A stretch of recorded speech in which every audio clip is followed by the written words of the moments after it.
Video بنائی ہے کہ آخر جاب میں ترقی کیسے کریں، ترقی کے راز کیا ہیں، ترقی حاصل کرنے کے طریقے کیا ہیں۔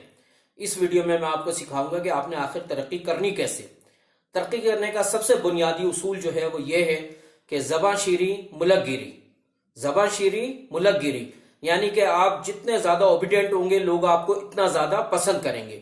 کبھی بھی جاب میں یہ بات مت کہیں کہ یہ میری ذمہ داری نہیں ہے۔ آپ کی ذمہ داری وہ تمام ہوتی ہیں جو آپ کا سینئر آپ کو دیتا ہے۔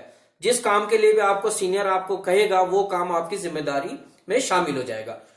ذمہ داری جو ہے وہ آپ ہی کی ہے۔ آپ یہ نہیں کہہ سکتے کہ جی میں یہ کام نہیں کروں گا یا میرا یہ کام نہیں ہے۔ جن لوگوں کو ترقی نہیں ملتی ان کے سب سے پہلے وہ یہی بات ہوتی ہے کہ جیسے ان کو کوئی کام بتایا جائے وہ ٹھک کر کے کہتے ہیں بھئی یہ میرا کام نہیں ہے، یہ میری ذمہ داری نہیں ہے، یہ میرے جاب ڈسکرپشن میں نہیں آتا۔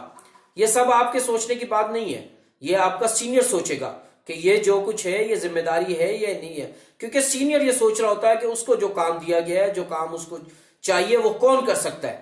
لازمات ہے جو اوبیڈینٹ ہوگا، جو اس کی بات مانے گا، وہ اسی کو کام کہے گا۔ اور جب کام کہے گا جس وقت کوئی ترقی کی بات آئے گی، جس وقت آپ نہیں ہوں گے صرف سینئرز ہی ہوں گے، تو وہ آپ کی وہاں تعریف کرے گا، وہ اس جگہ آپ کی تعریف کرے گا جس جگہ آپ موجود نہیں ہوں گے۔ اس تعریف کے بعد لوگوں کو پتا چلے گا کہ بھئی کس طرح کا آپ کام کرتے ہیں، پھر آپ کی ترقی ہوگی۔ ترقی کا بنیادی اصول یہی ہے کہ زبان شیری ملک گیری۔ آپ نے جو ہے میٹھی زبان رکھنی ہے، آپ نے نہ نہیں کرنا اور آپ نے اوبیڈینٹ رہنا ہے۔ اس ہمارے یہاں لوگ یہ بھی سمجھتے ہیں کہ بھئی اگر میں نے بہت زیادہ کام کیا تو لوگ کہیں گے خوش آمدی ہے۔ بے شک لوگوں کو کہنے دیں، لوگ کیا کہتے ہیں یہ آپ کا مسئلہ نہیں ہے، لوگ تو کچھ نہ کچھ کہیں گے، لوگوں کا یہ کام ہے، لیکن آپ نے جو ہے کیا کرنا ہے، آپ نے اپنے سینئرز کو اوبیڈینٹ ہونا ہے۔ خوشامد الگ چیز ہے، اوبیڈینٹ ہونا الگ چیز ہے۔ اوبیڈینٹ ہونا یہ ہے کہ آپ بھاگ بھاگ کے ان کے کہنے پہ کام کریں، وہ جو کام جس طرح کہے آپ اس طرح اس سے زیادہ بہتر کر کے ان کو بتائیں۔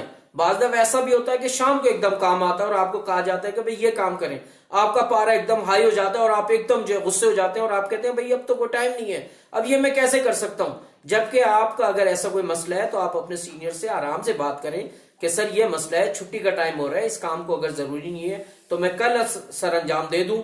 آپ کے سینئر کو بھی پتا ہے، انہوں نے پہلے بات کی ہوئی ہوتی ہے کہ بھئی یہ کام ٹائم ہے کیا ہے، وہ سب بات کر چکے ہوتے ہیں۔ لیکن جس وقت بعض دفعہ ایسا ہوتا ہے کہ کام بہت ارجنٹ ہوتا ہے جو آپ نے کرنا ہی ہوتا ہے تو وہ پھر نیچے آتا ہے، تو آپ اس وقت یہ بات بحث نہ کریں۔ اور دوسری بات، بحث نہ کریں۔ سب سے زیادہ جو سینئر سے لوگ بحث کرتے ہیں وہ سب سے بیڈ لک میں ہوتے ہیں۔ آپ نے بحث نہیں کرنی۔ اگر آپ کے سینئر نے کام آپ کو بتایا، اگر آپ کو سمجھ نہیں آ رہا تو آپ ان سے پوچھیں، ان سے طریقے سے پوچھیں، لیکن بحث نہ کریں کہ بھئی یہ میرا کام نہیں ہے، میں اس کام کو کیوں کروں، مجھے اس کام کو کرنے کا کیا فائدہ ہے، میں اتنے سالوں سے کام کرتا آ رہا ہوں، مجھے تو کچھ نہیں ملتا۔ یہ سب ایک بیکار سی باتیں ہوتی ہیں جس کا سینئر کبھی بھی نہیں سنتے، نہ ان کو سنانے کا کوئی فائدہ ہوتا ہے۔ آپ کا دل تو ہلکا ہو رہا ہوتا ہے، بلکہ بات کہتے ہیں کہ یار میں بڑا کھرا آدمی ہوں، میں تو منہ پہ بات کر دیتا ہوں۔ یہ منہ پہ بات کرنا کھرے والی بات نہیں ہوتی، یہ آپ کو نیچے کی طرف لے جاتی ہے، کیونکہ آپ نے تو اپنی بات کر دی، جو آپ کے دل میں آیا وہ آپ نے بیان کر دیا۔ لیکن اگلا بھی تو انسان ہے، وہ بھی تو سوچ رہا ہے، وہ بھی تو دیکھ رہا ہے، اس کے انڈر بھی 10-12 آدمی ہیں، اسے پتا ہے کہ کون آدمی باتیں کرتا ہے اور کون آدمی کام کرتا ہے۔ کہتے ہیں کچھ لوگ ہاتھوں کی کھاتے ہیں، کچھ لوگ باتوں کی کھاتے ہیں۔ آپ نے جو ہے وہ ہاتھوں کی کھانا ہے، باتوں کی نہیں کھانی۔ باتیں کرنے سے کوئی فائدہ نہیں ہوتا، ہاتھوں سے کام کریں، اپنے اوبیڈینٹ رہیں، اپنے سینئرز کا کہا مانیں، پھر آپ دیکھیں خود بخود آپ کی ترقی ہوگی۔ اور ایک ہمیشہ زندگی میں یاد رکھیں، زبان شیری ملک گیری، زبان شیری ملک گیری۔ شکریہ۔